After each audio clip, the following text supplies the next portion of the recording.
She was just a cleaning lady mocked by a celebrity chef, until one secret recipe exposed his biggest lie and changed everything. The clatter of pans and the hiss of steam filled the cavernous kitchen of the Grand Vidian Hotel, a five-star palace in downtown Houston where perfection was plated daily. Everyone here walked with urgency, shoulders tense, faces focused. But today the air was sharper, charged with anticipation. That was because he was back. Ethan Caldwell, a name that had become synonymous with modern American cuisine, was returning after a triumphant European tour. Michelin stars, television deals, magazine covers, all lined up behind his smile. And now he was here again, the king of the kitchen, ready to reclaim his throne. The staff lined up as he strode in, tall and confident, with that cold half-smile that told the room he didn't just own the place. He was the place. "I trust things haven't fallen apart without me," he said, scanning the faces like a general inspecting his troops. Nervous chuckles followed. Everyone knew Ethan's return meant standards would tighten, and mistakes would not be forgiven. In the corner, a woman silently wiped down a stainless steel counter. Her name was Danielle Roberts, a quiet presence most people overlooked. She was in her mid-30s, with tired eyes that spoke of long shifts and longer battles. Her uniform was spotless but plain, and unlike the chefs who danced between stovetops, Danielle moved with an unassuming grace, careful, deliberate, invisible. But Ethan's gaze found her anyway. "And who's this?" he asked, voice dripping with disdain. "Danielle, sir," said sous chef Miguel quickly, "one of our cleaning staff. She's been here 6 months. Ethan tilted his head, studying her like a curiosity. 6 months? And still on trash duty? Must be nice to be comfortable doing nothing." Laughter rippled through the kitchen, forced and cruel. Danielle's hands tightened around the rag she was holding, but she said nothing. "Tell me, Danielle," Ethan said, stepping closer, "can you even cook? Or is scrubbing someone else's hard work the best you can do?" The words were a spark on dry tinder. For months, she'd swallowed insults from chefs who barely looked at her. But this was different. This was a man who had built his career, unknowingly, on her family's legacy, and now he dared to call her worthless. "Yes," Danielle said quietly, "I can cook." The laughter stopped. Ethan's brow arched. "Oh, then prove it." He walked to a prep table and slapped his palm on the counter. "I challenge you to make a Texas-style brisket, not just edible, but perfect. You've got one night. Tomorrow, my investors are coming. Impress them, and maybe I'll believe you belong in my kitchen." The room buzzed with anticipation. A cleaning lady cooking brisket? It was a joke, but Danielle's heartbeat slowed instead of racing. She knew brisket. It wasn't just food. It was memory, blood, and history. And most importantly, it was her father's pride. Her father, Clarence Roberts, had been a pitmaster in East Texas. He'd built his reputation on smoke and patience, winning state competitions and mentoring young chefs, including one ambitious culinary student named Ethan Caldwell. Clarence had welcomed Ethan into his smokehouse, taught him the art of slow cooking, shared the secret spice blend he'd guarded for decades. And then Ethan had vanished, only to reappear years later as a star chef using Clarence's recipe as his signature dish. Danielle had watched her father's legacy erased, his name forgotten, while Ethan's empire grew. Clarence died a bitter man, convinced that history had stolen his story. Now, in this fluorescent-lit kitchen, Danielle saw a chance, not just for revenge, but for justice. She nodded once. "I'll do it." The challenge became the talk of the hotel. Chefs placed bets, Waiters whispered about the cleaning lady showdown. Ethan, smug and certain of his victory, focused on preparing his own menu for the investor dinner. Danielle, meanwhile, spent her breaks poring over the details of her father's old notes, hand-scribbled recipes she kept folded in her locker like sacred texts. That night, when the kitchen emptied, she stayed behind. Alone with the hum of the refrigeration units and the dim glow of the oven lights, Danielle began. She trimmed the brisket with practiced hands, whispering her father's advice under her breath. Don't rush the meat. Let it speak. She mixed the spice rub, paprika, black pepper, garlic, and one secret ingredient only she knew, and massaged it into the beef. For hours, she tended the smoker, feeding it mesquite wood and watching the temperature like a hawk. As the meat transformed, so did she. The timid cleaner vanished. In her place stood Clarence's daughter, a woman carrying a legacy that no one could erase. By dawn, the brisket was ready. The scent drifted through the hallways, deep, smoky, irresistible. Even the most jaded chefs stopped in their tracks. When the investors arrived that evening, Danielle's brisket was served alongside Ethan's dishes. They tried his first, refined, technical, competent. But when they tasted hers, silence fell over the table. Then came the murmurs, This is something else. One investor, Hank Rollins, set down his fork and stared at Ethan. This tastes like something I haven't had in 20 years, he said. A pitmaster from Tyler, Texas. Clarence Roberts. Ever hear of him? Ethan froze, his face betraying a flicker of recognition. Danielle didn't speak. She didn't need to. The flavor had already started telling the story, one Ethan had tried to bury. The night ended with handshakes and praise, most of it directed at Danielle. Ethan forced a smile, but his jaw was tight, his mind racing. For the first time in years, his empire had felt a tremor. And Danielle? She walked home with the smoke still clinging to her clothes and a slow, deliberate smile tugging at her lips. This was just the beginning. The man who had stolen her father's fire had just challenged her to reignite it, and she intended to burn brighter than he ever had. The day after the investors tasted the brisket, the Grand Vidian moved as if the building itself had caught a whisper and refused to let it go. Servers traded glances in hallways. Line cooks lowered their voices when Danielle passed. No one was quite sure what had shifted, only that it had. Smoke, once just a smell, had become a message. Danielle kept her head down and her routine unchanged. She clocked in, tied her apron, wiped down the steel, and stacked the polished glasses with the same quiet precision as always. But beneath that calm, an old ache stirred. An ember the night before had blown into flame. In the small locker room, tucked behind dry storage, she sat on a bench and unfolded a creased note. The paper had softened with years of handling. The ink carried the slope of a hand she could have recognized by touch alone. Don't rush the fire, missy girl. The meat listens if you listen first. Dad. She smiled, wistful, aching. Clarence Roberts had written that line on the day he handed her a small jar of spice rub he called Sunday Grace. It wasn't magic. It was memory ground fine. A hint of coffee, the rough warmth of black pepper, sweetness that didn't apologize. Years later, she still measured time by the spaces between his words. The past wasn't just a place Danielle remembered. It was a kitchen that lived inside her, flickering to life with every smell of oak and fat. And when she closed her eyes that morning, she was there again.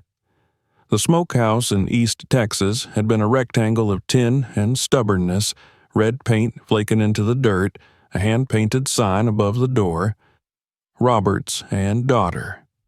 Clarence could turn fire into a choir. No rush, no shortcuts, only patience and pride.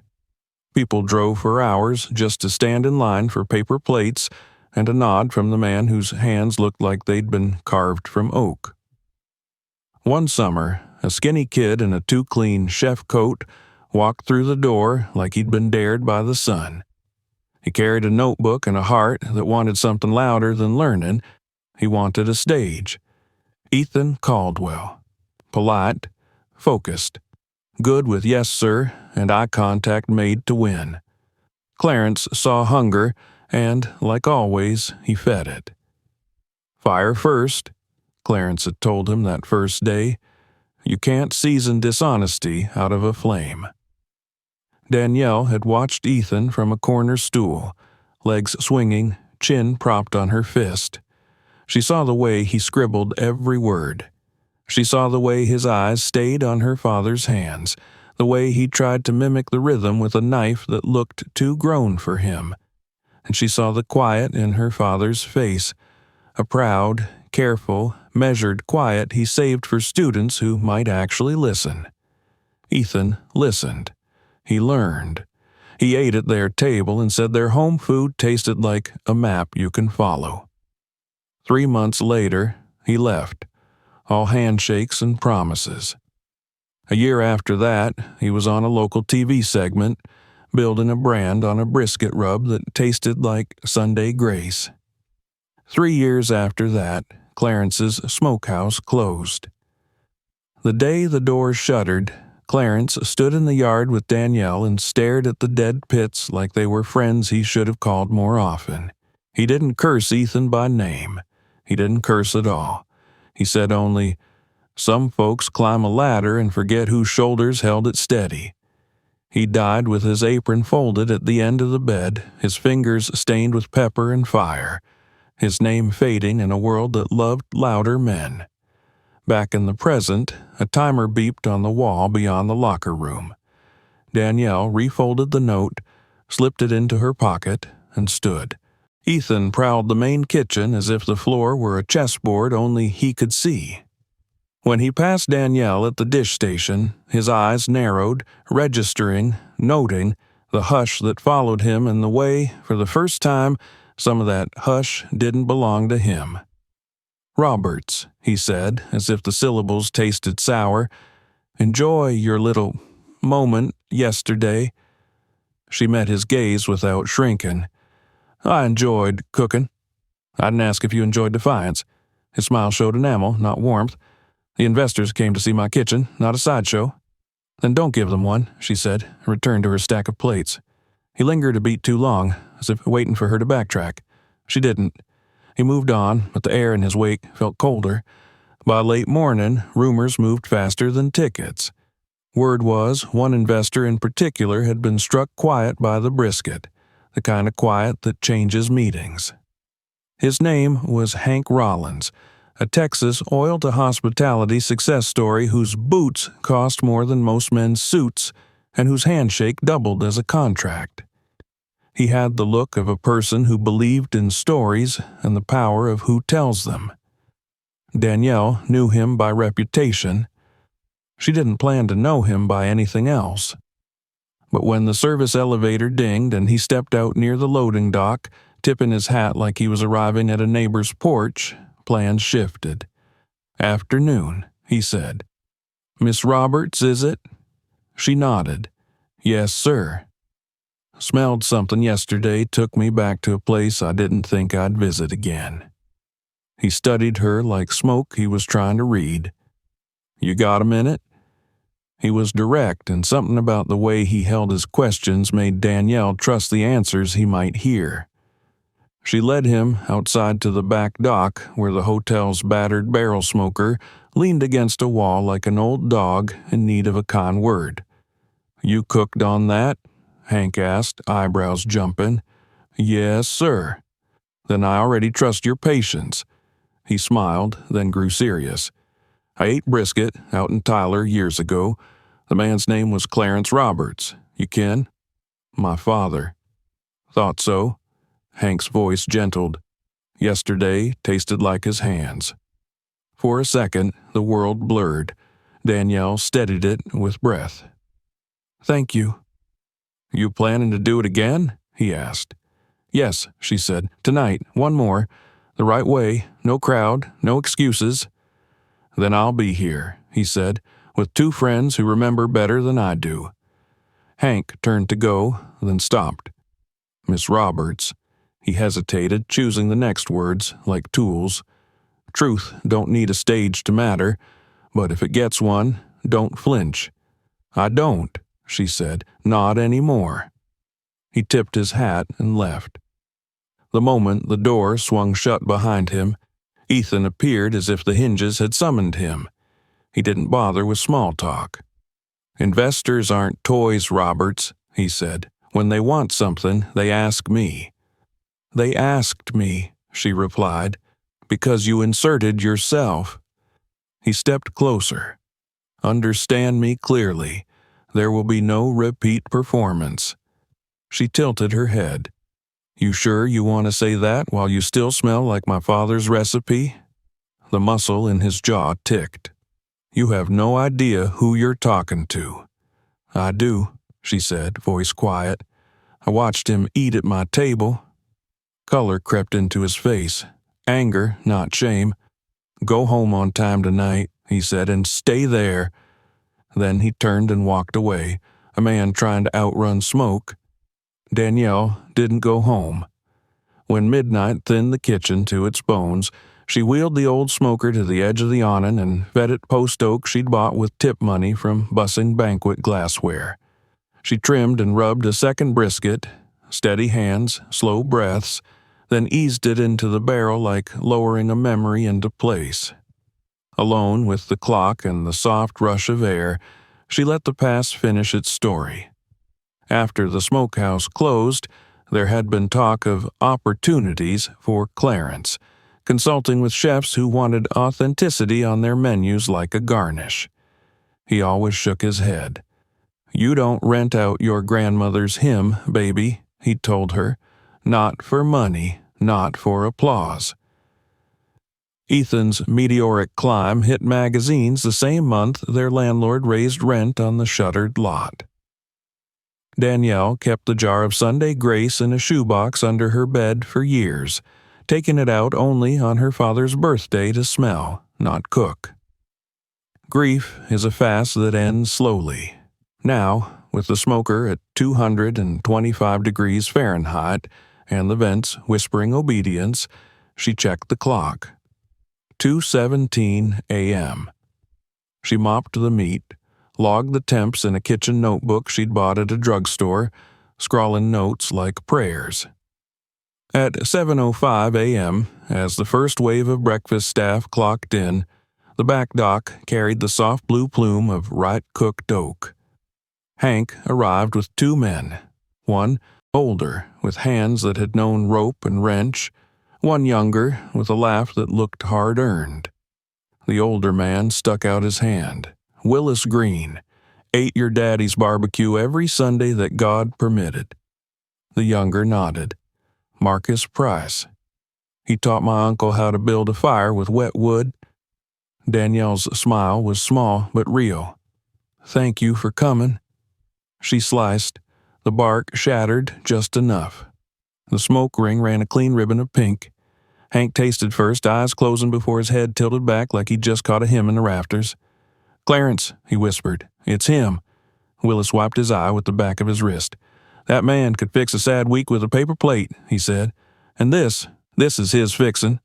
Marcus laughed once, bright and disbelieving. You made time taste like it used to. Hank set his fork down and faced the door where a pane of glass reflected the kitchen corridor beyond. Ethan's silhouette stood there, half visible, absolutely listening. Miss Roberts, Hank said, voice flattening into business. This is what I needed to know. I'll be making calls. We won't rush, but we won't stall either. Don't rush justice, she said, and the way his eyes flickered told her the phrase had landed. They shook hands. The men left with paper boats of brisket and a piece of a story they'd been waiting to carry again. Ethan didn't confront her that morning. He floated above the line like a rumor, asking for garnish changes and sauce reductions with a calm so careful it felt like glass. But by afternoon, he found her stocking napkins in the service corridor and blocked her path with a shadow. "You planning to turn my hotel into a courthouse?" he asked. "I'm planning to cook," she said. "You're planning to perform," he corrected, "on my stage." "It was never your stage," she said. "You borrowed the light." He leaned in, voice so low it almost didn't count as speech. "You think an investor and two old-timers will rewrite a decade of my work? You think the internet cares? It eats heroes and villains for breakfast and forgets them by dinner." "I'm not feeding the internet," she said. "I'm feeding the truth." He laughed once, humorless. "You want truth? You think your father was the only name in that rub? He learned from men whose names you don't even know." "Yes," she said. "That's how legacy works. But you knew his. And you chose silence." For a breath, the corridor was just the two of them and the sound of the building breathing. Then he stepped aside. "Service in 10, he said, and left her with the echo of his shoes. The rumor mill sped up by dinner. A line cook's cousin posted about the maid's brisket on a Houston food forum. A server's boyfriend sent a tip to a blogger who loved underdog stories as much as he loved sauce. By nightfall, a local reporter had DM'd the hotel's PR account asking whether the Grand Vidian would be showcasing a heritage barbecue program. Hank's calls landed on desks that returned calls quickly. He spoke to a regional magazine editor who remembered a county fair pamphlet with Clarence's name on it. He spoke to a retired culinary instructor who recalled a teenage Ethan submitting a final project titled Respecting Smoke with flavor notes that matched Clarence's Sunday grace. He spoke to the hotel's board liaison, quietly, about brand risk and moral opportunity. Danielle didn't know those conversations in their specifics, only that the building felt different when men with money began to choose what story money would stand beside. Pressure bent beams you couldn't see, but you heard them sing. That night, alone again in her one-room apartment above a laundromat, Danielle set a tin on the counter and lifted its lid. The last spoonfuls of her father's original mix lay there like a relic. She didn't need it anymore. She could make the blend by heart, but she let the fragrance roll through the room anyway, filling the space with the sound of remembered Sundays, her mother humming, her father tapping a thermometer like a metronome, laughter at a table that did not care about stars unless they hung in the sky. Her phone buzzed, a number she didn't recognize. She let it ring out. It buzzed again with a text. Unknown. "Miss Roberts, this is Hank. The pot's simmering. Tomorrow we'll bring it to a boil. Be ready to taste." She stared at the words a long time, then typed back, "I'll be here. I've been here." She slept lightly, the way a person sleeps when they know the next day will walk in wearing both trouble and hope. Morning came with the press of humidity that made the kitchen tile sweat. PR taped two phrases above the pass. "No comment," and referred to statement. Cooks exchanged looks over the flames. The pastry chef burned a tray of pecan tarts and swore she smelled barbecue in the custard. At 10, Hank walked in with a smile you couldn't buy and two journalists you wouldn't ignore. The smaller one, a woman with a bob and sharp eyes, introduced herself to Danielle. "Renee Cole, Houston Weekly. I've been chasing rumors of a ghost recipe for a decade."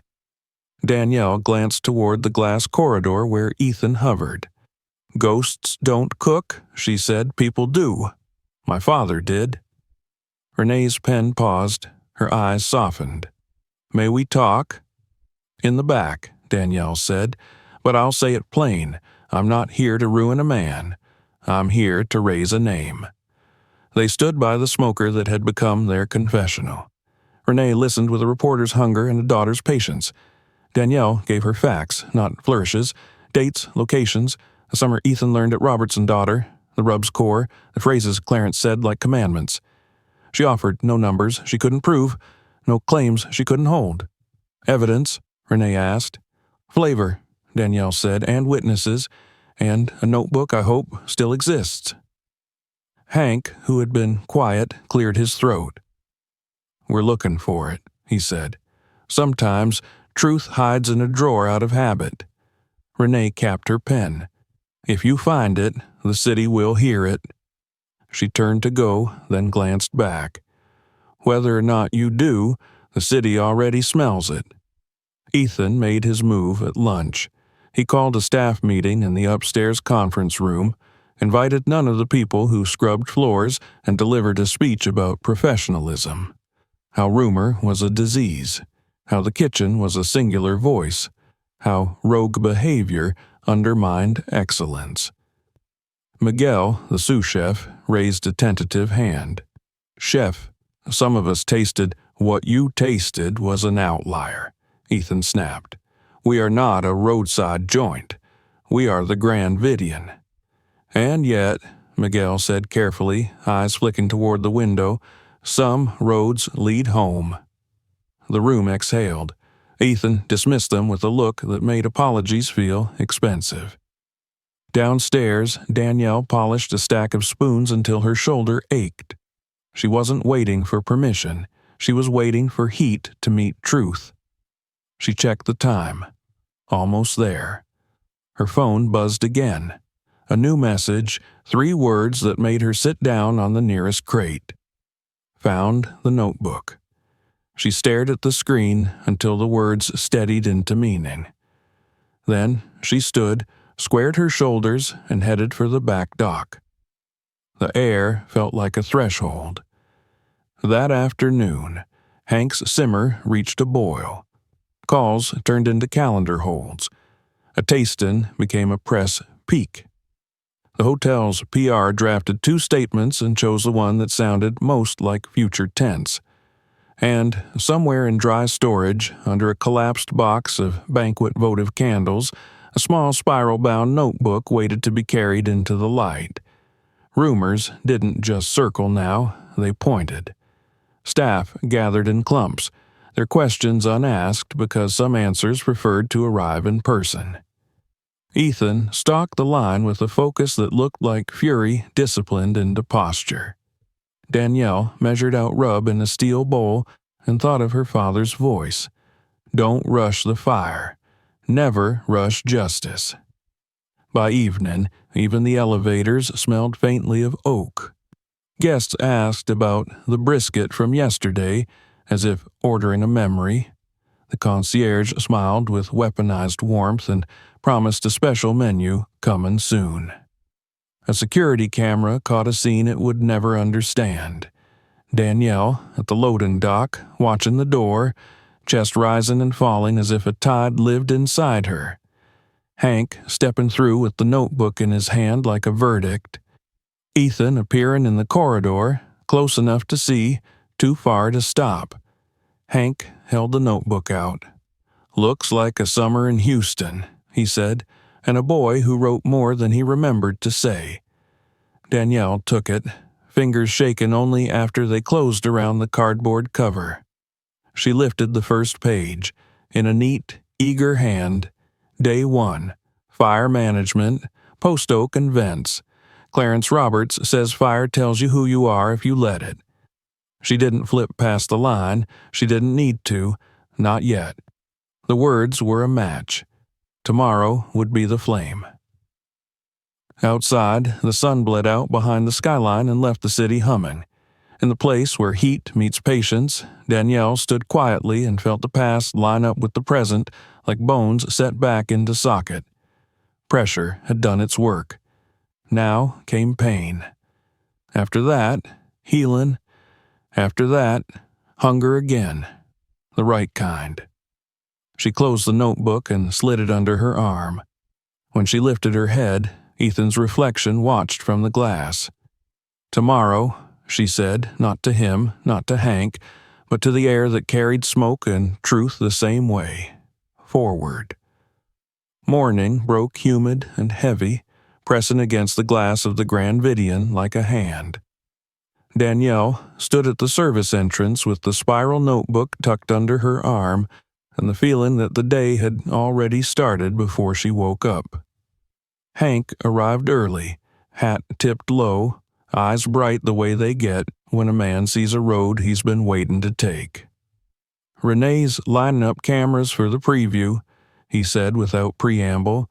"We'll keep it small, press, board, a handful of industry folks, no circus, but no shadows, either."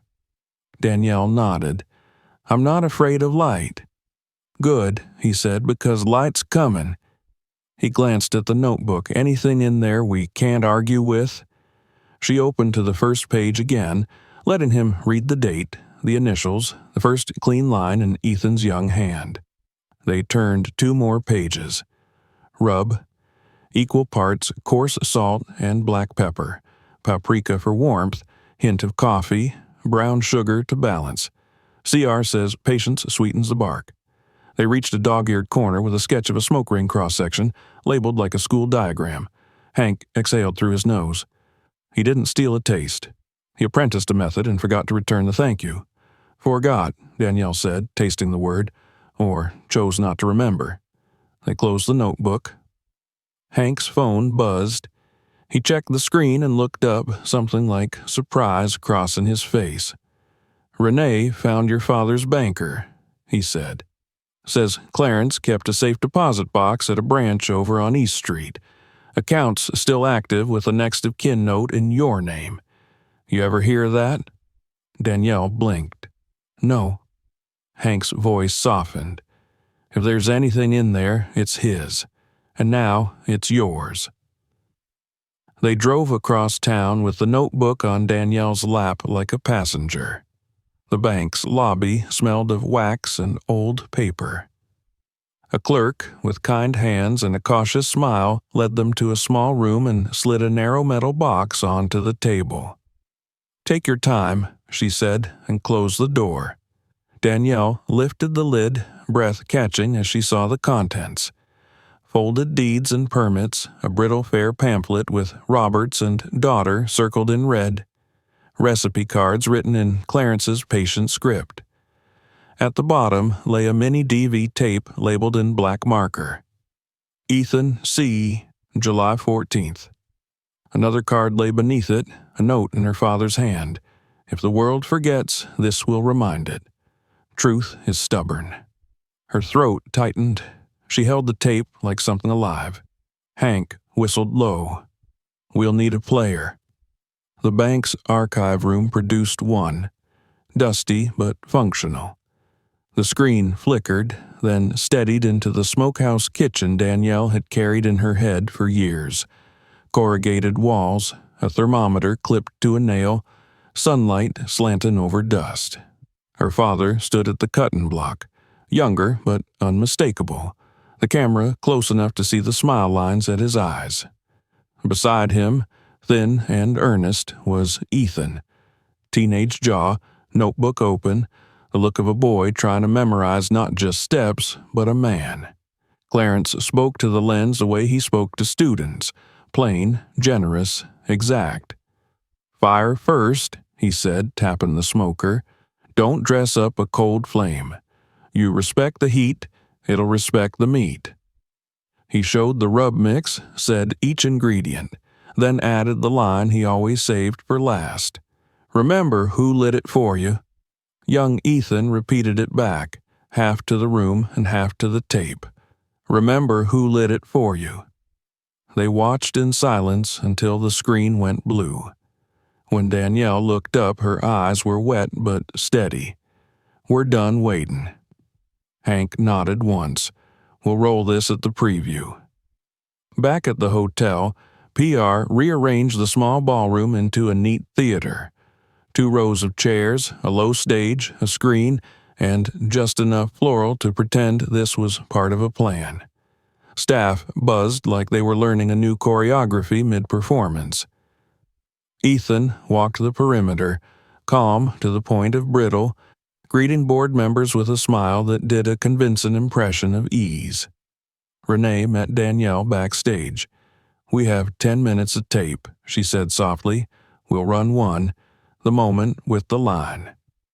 Danielle's hand touched the notebook at her side. "Good." Renee's eyes searched her face. "You ready for his reaction?" "I'm ready for the truth," Danielle said. They started with handshakes and credentials. The board chairs practiced welcome, a statement about honoring Southern culinary heritage, a nod to donors in the second row. Then the lights dimmed and the screen came alive with Clarence's tin roof cathedral. The room changed temperature. You could hear clothes shift. Someone in the back cleared a throat and didn't finish. The line landed like a bell. "Remember who lit it for you." The screen went dark. No one spoke until Renee, voice even, said, "Questions?" A reporter near the aisle stood. "Chef Caldwell, can you confirm that you apprenticed under Mr. Roberts and that your early rub recipe was based on his?" Ethan's jaw flickered, then set. He stepped forward, posture perfect. "I spent a summer in Texas," he said. "I learned from many people, farmers, pitmasters, families. Mr. Roberts was among them." "Why?" another reporter asked. "Have you never publicly credited him by name?" A beat too long. Then, "I should have," he said. "I didn't." The admission moved through the room like a small weather system. Not shock, recognition. People knew omission when they heard it. It had a sound. Renee kept the focus where it belonged. "Miss Roberts, what do you want to see happen now?"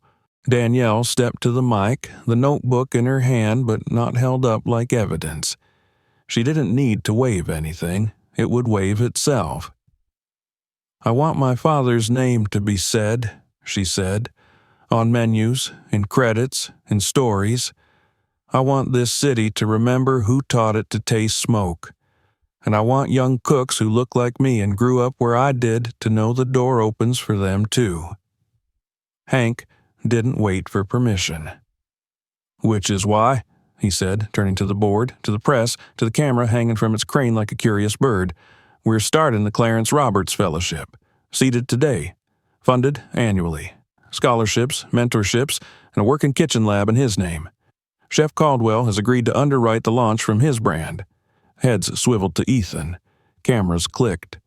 He could have hedged. He could have asked for committees and timelines and studies. He looked at Danielle instead and found no leverage there, only the stillness of someone who would not move when pushed. "Yes," he said, the word smaller than his voice but larger than his smile. "I will." Renee raised a hand. "Chef, one more. Will you issue a formal apology to the Roberts family?" Ethan closed his eyes for half a second, then opened them. "Yes." The preview became a press conference without name tags. The board chair chose relief. PR chose a draft labeled candor. People chose sides and then set down their pens as if they were tired of choosing. When the lights came up, the room didn't scatter. It shifted. Conversations moved to corners. Cards were exchanged. Miguel found Danielle by the stage steps and squeezed her shoulder without words. Ethan approached at last.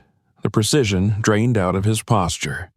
He looked at the notebook, not at her. "I was 20, he said softly. "I thought if I carried someone else's name, mine would weigh less." "Names don't weigh you down," she said. "They hold you up." He swallowed. "Let me help fix it." "Start by saying it," she replied. "Say his name where people can hear you." He nodded.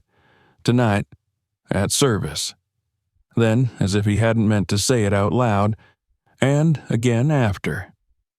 Hank appeared at Ethan's elbow, business like a shadow. "We'll also hold a charity cook this weekend," he said. "Open invite, press, students, neighbors. You two cook side by side. Not a battle, a recognition." Danielle's gaze didn't leave Ethan. "We cook my father's method," she said. "No twists, no foams, no TV tricks." "Agreed," Ethan said, "and I say his name while I slice." It wasn't drama. It was a contract. Word raced out of the hotel like heat from an open door. Social feeds ticked. Grand Vidian to host Robert's fellowship cook. Renee posted a still of the tape with the caption, "Remember who lit it for you." The city shared it the way cities share news that contains both wound and remedy. That night, Ethan stepped into his own dining room and did a thing he had not done on purpose in 10 years. He spoke without controlling the room. The story cracked in his mouth as it came out, but it came out anyway. He said Clarence's name. He said Texas and summer and thanks. He said the word sorry in a voice that was not built for it, and felt the room shift toward a quieter kind of attention, the kind that listens for proof. Back in the production kitchen, Danielle prepped the rub for the weekend event. Miguel hovered, offering to chop, to fetch, to be near the gravity of the moment. "You okay?" he asked, finally honest. She considered the question. "I'm not angry," she said. "I'm busy." Ethan found them there, sleeves rolled, jacket off. He didn't look like a television chef now. He looked like a man trying to remember where he'd put his first decent self. "Hank's got the lots cleared for Saturday," he said. "We'll set 2 smokers. I'll put my name on the poster, but below his." "Put yours next to his," she said. "Not above, not below, next to. That's the point." He nodded. "Next to." Saturday came on a rush of heat and expectation. The hotel's backlot transformed into a small festival. String lights, folding chairs, a stage of modest height. 2 black smokers stood like sentries. One bore the scuffs of the old barrel Danielle had nursed. The other gleamed with rented confidence. Students in white coats from a community culinary program set up tasting tables. A banner hung from a truss that read, "The Clarence Roberts Fellowship Cook, honoring legacy through flavor." The word honoring did work that celebrating could not. Before the first match struck, Danielle addressed the small line of early guests, neighbors, staff, a handful of reporters who had learned to arrive before the story got crowded. "My father believed smoke was a teacher," she said. "It remembers everything you give it, patience, care, honesty. Today we cook what he taught. Nothing more, nothing less." Ethan stepped to the other smoker, hands visible, voice plain. "I learned from Clarence Roberts," he said. "I didn't say it. I'm saying it now. My thanks are late. They won't be quiet." They worked in a rhythm that belonged neither to television nor to competition. Danielle's hands moved like a song she knew. Ethan followed the measures. She checked him twice, once on sugar, once on vent angle, and he adjusted without arguing. Hank watched from the edge, arms folded, the look of a man who'd bet on a truth and was watching it win without gloating. Renee mingled with the students, scribbling quotes that didn't sound like quotes because they were true. "I didn't know a recipe could be a person's name." "I want to cook like a thank you." "I didn't know I was allowed to be here." As the day warmed to afternoon, the smoke turned a soft blue that only pit folks bothered naming. The crowd grew. Some came out of curiosity, some out of hunger, some because they had known Clarence in some small way and wanted to stand near something that smelled like him. When the lids lifted, steam rolled out and people leaned forward instinctively, as if closing distance would tell them more. Danielle's knife moved first. She sliced with the care of someone lifting a memory into present tense. Ethan waited a beat and did the same. His first cuts imperfect, then steadier. Hank took the first plate from Danielle. "For Clarence," he said, and handed it to a kid in a too-big coat whose hands shook when he held it. They served. They didn't grandstand. Willis and Marcus came up separately, ate quietly, nodded, and pressed Danielle's fingers in passing like they were returning something they'd held for her. When the trays were nearly empty and the sun slid toward the lip of buildings, Hank stepped to a mic that squealed only once. "We started a fund today," he said, "but funds don't run an engine. People do. Chef Caldwell has made a contribution. I have too. The hotel has agreed to match. Applications open Monday for the Clarence Roberts Fellowship, tuition aid, paid apprenticeships, and a kitchen lab. And if you're a young cook who's never seen yourself in a place like this, come anyway. The door's open." Applause moved through the lot like breeze. Some people clapped for money. Most clapped for the door. Ethan took the mic and didn't try to make it pretty. "I'm sorry," he said into the open air, "to the Roberts family, to this city, to the people who taught me and didn't hear their names from my mouth. I will spend time and work saying them now." He turned to Danielle and, without the mic, said the name again. "Clarence Roberts." She nodded. "That's a start." Renee caught Danielle near the catering table, tape recorder tucked away, hands free. "How does it feel?" she asked. Not the story question, the human one. "It feels like taking a weight off a name and putting it back where it belongs," Danielle said, "on the work." As the crowd thinned, students stayed to stack chairs and ask questions that weren't about recipes at all. Danielle answered what she could, and when she didn't know, she said so. Ethan stayed and scrubbed a cutting board no one asked him to. He did it slowly, like a person learning what penance feels like in the hands. Hank came by with a ledger for signatures, board approvals, seat commitments, contact lists. He set a pen on the table. "One more thing," he said, looking at both of them. "The ribbon cutting's down the road, but tonight we've done something harder than cutting ribbon. We changed the story while it was still being told." Danielle looked at the barrel smoker, its heat bleeding away into evening. "We didn't change it," she said. "We corrected it." Hank smiled. "Correction noted." By the time the string lights clicked on against the darkening sky, the lot smelled like wood and relief. Danielle folded the notebook and slid it into her bag. She didn't have to wave it anymore. It had done its work. Ethan approached as she tied the smoker's vent shut. He hesitated, then said, "Thank you for letting me stand here." "You didn't stand," she said. "You worked. Keep working. That's how we make sure the next kid learns the right names first." He nodded. "I will." They didn't shake hands. They didn't need to. The meat had been tender. The truth had been tougher. Both had held. As the last guests left, Danielle took one slow breath and let it out through a smile that didn't announce itself.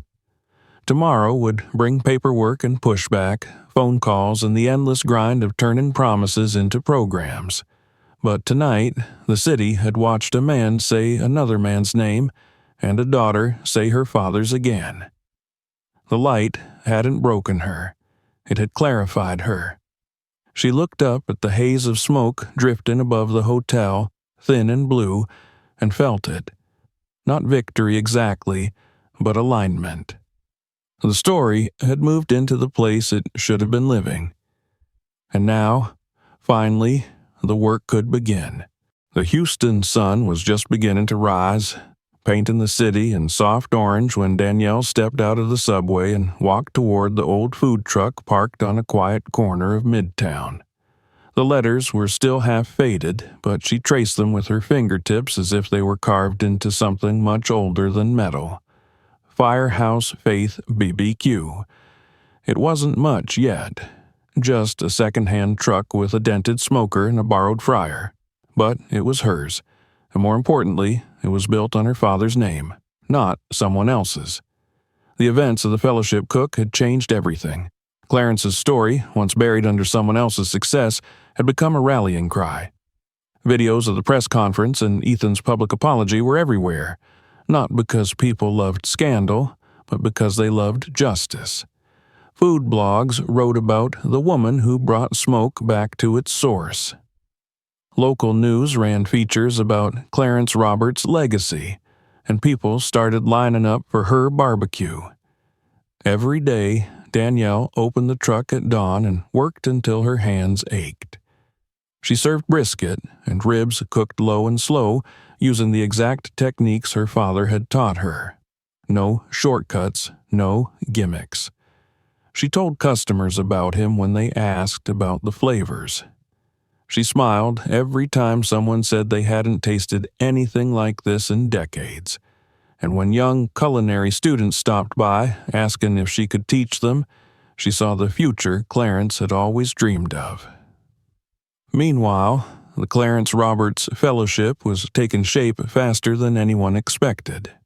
Hank Rollins personally oversaw the first round of scholarship selections. Dozens of young chefs from underrepresented communities applied, many of them writing about how Danielle's story had inspired them to pursue culinary school.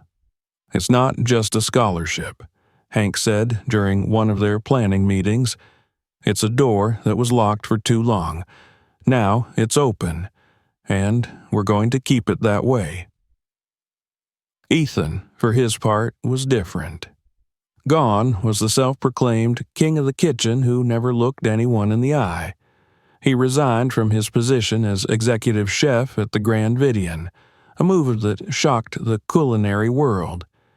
"It's time for new leadership," he said during his announcement, "and it's time for me to do something I should have done long ago: give back." He reached out to Danielle personally. The first time she saw him standing outside her food truck, he wasn't wearing a chef's jacket. No camera crew followed him. He looked like a man stripped of his armor, carrying nothing but humility. "I don't expect forgiveness," he said quietly, "but I'd like a chance to earn respect." Danielle studied him for a long moment. "Respect isn't something you demand. It's something you work for every single day." "I know," he said. "Let me work." And so he did. Ethan started helping with the fellowship, volunteering to mentor young chefs. He spent his weekends teaching knife skills and basic techniques, things he used to consider beneath him. He donated money to culinary schools and visited smokehouses across Texas, publicly honoring the pitmasters who had shaped the cuisine he built his career on. Slowly, the industry that had once idolized him began to respect him for different reasons, not for his ego, but for his accountability. He even became a regular at Danielle's food truck, showing up early in the mornings to chop wood, clean the smoker, and prep sides. They didn't talk much at first, just worked side by side in a quiet rhythm of shared purpose. But over time, conversation returned. They spoke about Clarence, about what legacy meant, about how much harder it was to rebuild trust than to earn fame. One afternoon, as they loaded trays of brisket for a community fundraiser, Ethan broke the silence. "I spent years thinking I was the hero of my own story," he admitted, "but I wasn't. I was just a man afraid of being forgotten." Danielle set down the tray and looked at him. "And now?" "Now, I just want to make sure the right people are remembered." Months passed, and Firehouse Faith Barbecue became more than a food truck. It became a movement. With Hank's support and the fellowship's momentum, Danielle opened a brick-and-mortar restaurant in downtown Houston. The walls were lined with photographs of pitmasters from across the South, men and women whose names had been overlooked by history. And in the center, under warm lighting, hung a framed photo of Clarence Roberts, smiling with a brisket knife in hand. The restaurant was packed from the day it opened. People didn't just come for the food, they came for the story. They came to honor the man whose fire had never gone out. Ethan spoke at the grand opening, his voice steady but humble. "For too long, I believed that success meant standing alone at the top," he said to the crowd, "but I was wrong. Legacy isn't built on ego, it's built on gratitude. And I stand here today because a man named Clarence Roberts taught me what it means to cook with heart." The applause was long and sincere, but the loudest cheer came when Danielle stepped forward, holding a framed certificate. "This restaurant isn't just for my father," she said. "It's for every person whose work was stolen, whose voice was silenced, whose name was forgotten. Today, we say their names, and tomorrow we teach their stories." From that moment, everything began to shift. Food magazines stopped referring to Ethan as a culinary genius and started calling him a culinary reformer. Students from the fellowship went on to open their own restaurants, citing Clarence Roberts as their inspiration, and Firehouse Faith became a pilgrimage site for anyone who believed that food wasn't just about flavor.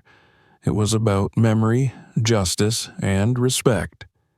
Late one evening, long after the last customers had left, Danielle and Ethan sat on the back steps of the restaurant, watching the city lights flicker in the distance. The old notebook lay open between them, its pages worn and stained with grease and smoke. "You know," Ethan said quietly, "your father's voice. It's in everything we do now. I hear it when I light the smoker. I hear it when I teach. I hear it when I say his name." Danielle smiled softly. Then maybe the fire did what it was supposed to do. It burned away everything false and left only what was real. They sat there in silence for a while, the night air heavy with the smell of oak and pepper. And for the first time in years, Danielle felt peace. Not just for herself, but for Clarence, too. His legacy was no longer a memory hidden in a notebook. It was alive, breathing, feeding people, inspiring change. The fire hadn't died. It had just been waiting for the right hands to tend it. And now, at last, it was burning brighter than ever. A year had passed since the day Danielle's brisket told the truth Ethan had spent a lifetime avoiding. Houston had changed. The culinary world had changed. But, more than anything, Danielle herself had changed. She was no longer just the daughter of Clarence Roberts. She was now the living embodiment of his legacy, carrying his fire forward into a future neither of them could have imagined. The Clarence Roberts Culinary Institute stood proudly on a quiet street in the heart of the city. Where once there had been an abandoned warehouse, now rose a 2-story building of glass and red brick with smoke curling from the practice pits in the courtyard.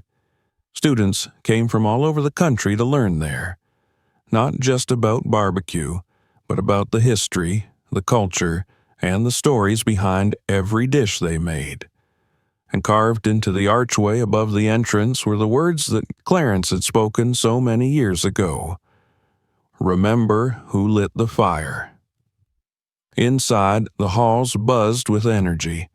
In one classroom, a group of young chefs learned how to break down a side of beef. In another, students debated the ethics of culinary appropriation. On the practice field, a dozen smoking pits burned low and slow under the careful watch of mentors. And, in the center of it all, Danielle walked the halls like a quiet guardian, stopping to taste a student's sauce, correct a hand position, or simply listen to their dreams. It was everything her father had ever wanted. A place where knowledge was shared, names were honored, and stories were told honestly. And every day, when she passed the portrait of Clarence in the main hallway, she whispered the same words under her breath. "We did it." Ethan Caldwell had kept his promise. After stepping away from the spotlight, he joined the Institute's faculty as a guest instructor. He taught not only technique but humility, lessons forged in regret and redemption. Gone was the ego that once filled every room he entered.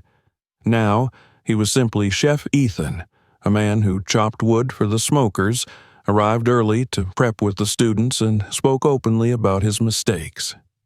"I once thought recipes were secrets to be guarded," he told his students during his first lecture, "but they're stories, and stories belong to everyone who helped write them." His presence at the Institute was more than symbolic.